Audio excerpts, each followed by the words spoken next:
전체 임플란트는 뼈를 만들고 임플란트를 심고 단순히 그냥 치아를 회복하는 게 중요하지 않다는 걸 말해줍니다.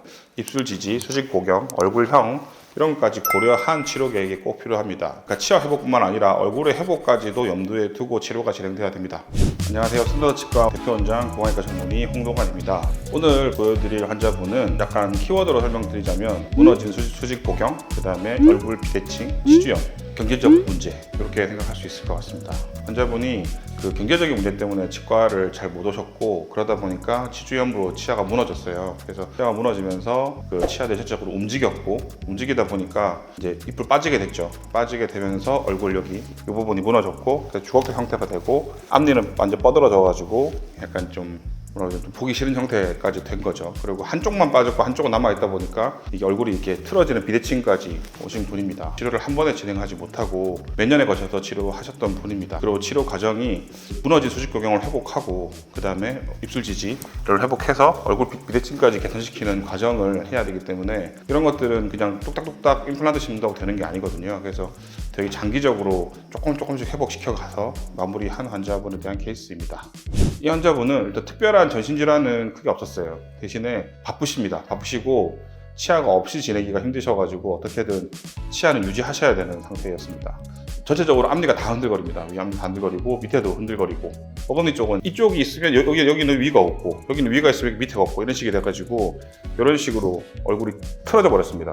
왜냐하면 이게 잇몸이 이렇게 이쪽 치아를 이용해서 이쪽 잇몸을 씹으려고 그러고 여기 치아를 이용해서 잇몸을 씹으려고 하다 보니까 이렇게 틀어져 버렸어요. 그래서 약간 이런 식으로 얼굴이 되어 버렸습니다. 그런 상태였고 그리고 잇몸은 전체적으로 다 부어 있었어요. 목내 사진은 치아 주변에 되게 빨갛게 부어 있는 걸 볼 수 있습니다. 그래서 이 부분을 조금만 건드리기만 해도 피가 났기 때문에 양치도 오히려 더 걱정돼가 못 하셨던 상태였습니다. 이빨이 뻗어진 걸 볼 수 있고요. 이제 얼굴 사진 중에서 이 부분을 보게 되면 아까 말했던 얼굴 비대칭 그리고 무너진 수직 고경 때문에 발생하는 약간 주걱턱 형상 그리고 여기 앞모 함몰을 볼 수 있습니다. 이 부분에 대한 앞몰은 이게 치아가 뻗어져 있기 때문에 오히려 지금은 잘 안 보입니다. 근데 이제 나중에 주걱턱이 되어버렸잖아요. VD가 무너져 버리다 보니까 그렇게 생기는 얼굴 턱에 이렇게 나옴으로 생기는 앞모는 한 번 있습니다. 이 환자분이 처음에 저희 병원에 오셨을 때는 4년 전이었습니다. 4년 전에 오셔가지고 처음에는 이제 최소한의 진료를 하고 싶다. 이제 상태를 잘 모르셨어요. 본인 상태에 대해서. 그래서 이제 처음 진단을 해드리고 잇몸 치료를 먼저 해서 그러니까 최소한의 진료를 해보자. 그리고 임시 틀니 같은 걸 이용해서 계획을 세워보자라고 했습니다. 근데 이제 이런 계획 세울 때 잘못 세우면 큰일 나는 게 위에 틀니 계획을 세우고 밑에 임플란트 계획을 세워버리면 나중에 위에 임플란트를 하고 나면 모양이 완전히 이상해집니다. 그래서 처음부터 계획을 잘 세우는 게 중요해요. 그래서 이분은 장기적으로는 다 임플란트로 갈 거라고 판단을 했기 때문에 처음부터 이제 위에는 밑에 치아를 하더라도 임시 치아 상태로 좀 쓰시다가 나중에 이제 위에 할 때 같이 하자 약간 이런 계획으로 처음에 들어갔었습니다. 근데 이제 그렇게 해서 이제 밑에 계획을 세웠습니다. 그리고 앞니 뻗어진 윗니를 정리를 하고 남아있는 그래도 좀 튼튼한 것들을 이용해서 이틀니를 만들고 그다음 밑에는 임플란트 3개 심고 그 다음에 남아있는 치아들 최대한 이용해서 임시 치아까지 일단 제작해서 썼습니다. 근데 임시 치아가 요 임시 틀니 자체가 완전히 대칭으로 만들기가 쉽지가 않습니다. 불편하셨거든요. 그래서 이 상태로 만들다 보니까 임시 틀니 때문에 너무 불편하셨어요. 그리고 임시 치아도 계속 빠졌고 그래서 그 과정에서 되게 힘들어하셨습니다. 그리고 좀 윗부분이 정리가 되었다고 했을 때 이제 윗부분 치료를 진행하자라고 해서 시작했을 때는 오른쪽 위쪽에 이제 상악동이 함기화돼가지고 뼈가 거의 없는 상황이었습니다. 그래서 뼈 이식을 먼저 하면서 이제 임플란트를 좀 이따가 진행하는 방식으로 진행을 했고요. 임플란트는 9개 계획해서 들어갔습니다. 그렇게 해서 처음에 이제 임플란트를 심었습니다. 임플란트를 심고 나서 3개월 있다가 상태를 봤죠. 봤는데 페일이 났습니다. 3개가. 페일 난 이유는 아까 말했던 그 이유 때문입니다. 틀니가 딱 평면이 맞지가 않아요. 그래서 한쪽을 쏠리다 보니까 그 쏠린 다음 부분에서 임플란트가 몇 개가 페일이 났습니다. 하지만 다행히 남아있는 것들을 이용해서 임시 치아를 먼저 만들어 드릴 수가 있었고 그리고 나머지 부분에 제가 추가 실리 몇 개를 더 해가지고 일단 혹시 한 개가 실패하더라도 나머지를 가지고 마무리할 수 있게끔 만들어 놨습니다. 그리고 이제 임시 치아를 딱 꼈는데 임시 치아를 끼고 난 이후부터는 크게 이제 페일이 없었어요. 이제 요게 이제 그 무너진 교합평면 그리고 이게 비틀어진 교합평면을 발생하는 특정 치아에 힘이 가해지는 그거를 보여준다고 할 수 있습니다.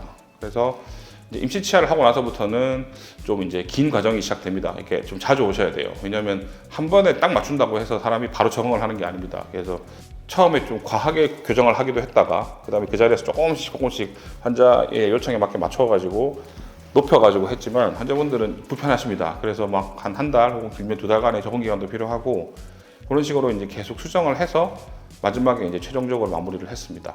그래서 마무리한 사진을 보게 되면 임플란트는 계획한 것보다 한두 개 더 들어갔습니다. 그리고 밑에 같은 경우에는 계획한 대로 임플란트를 심었습니다. 제가 이렇게 가끔씩 환자분들 할 때 한 개씩 더 심는 경우가 있는데 요거는 뭐 환자분들도 좋고 저도 마음이 편합니다. 그 이유 중에 하나가 이제 브릿지, 3개짜리 브릿지를 했을 때 중간에 한 정도 심어 놓으면 부러질 확률도 적고 어떤 분들은 악력이 되게 센 분들이 있거든요. 그건 이제 얼굴 보면 알거든요. 그래서 이제 그런 거를 봤을 때 하나 더 했을 때 좀 도움이 되겠다 싶으면 이제 그냥 제가 해드립니다. 그거는 수술 때 결정하기 때문에 그리고 저희는 수면으로 많이 진행을 하니까 중간에 깨울 수가 없잖아요. 그러니까 그냥 제가 해드리고 대신에 관리만 잘해주시라고 얘기를 합니다. 요분은 이제 그런 식으로 임플란트를 다 진행해 드렸는데 이제 중요한 거는 이제 치아 형태였죠. 그러니까 치아 형태가 원체 윗부분이 많이 들어가 있고 뼈가 녹아 있는 상태였기 때문에 이 부분을 뼈를 만들어주고 뼈에 맞춰가지고 치아를 만들어주는 게 굉장히 중요했고 그 과정에서 어머님이 정도 힘들어 하셨습니다. 결국에는 잘 도와주셔가지고 환자분하고 저희가 어느 정도 만족할 수 있는 결과를 얻어냈고 그 결과를 보면 이제 여기 보면 VD가 올라감으로써 약간 나와 있던 주걱턱이 들어갔고 함몰되어 있던 이 부분 입술 지지를 회복하니까 여기 팔자주름도 약간 펴지면서 어느 정도 치아도 정상적인 형태 요 앞모공 형태 정상적인 형태로 나오게 되었고요. 그 다음에 비대칭도 어느 정도 회복되어 가지고 대칭이 좀 개선된 걸 볼 수 있습니다. 그리고 시소나 이런 것들은 이제 입술 지지가 회복되었고 수직 고경이 회복되었기 때문에 환자분들이 좀 연습을 하시면 좀 더 좋은 미소랑 얼굴 형태가 되지 않을까 싶습니다. 환자분은 치료가 끝났다고 끝난 게 아니에요. 왜냐하면 관리가 굉장히 힘듭니다. 뼈가 많이 녹았잖아요. 그러니까 치아가 당연히 길어지게 되고 윗부분에 대한 관리가 굉장히 중요한데 이거는 환자분들이 집에서도 할 수 있지만 꼭 병원을 오셔가지고 정기적인 체크가 필요한 부분입니다. 지금까지 이제 이 환자분에 대해 설명을 드렸고요. 환자분들도 임플란트 치료할 때에는 좀 힘들지만 제대로 된 치료 계획을 가지고 따라주시면 결국 좋은 결과를 얻을 수 있습니다. 도움이 되었기를 바랍니다. 이상 스탠다드치과 대표원장 고양이과 전문의 홍동환이었습니다. 감사합니다.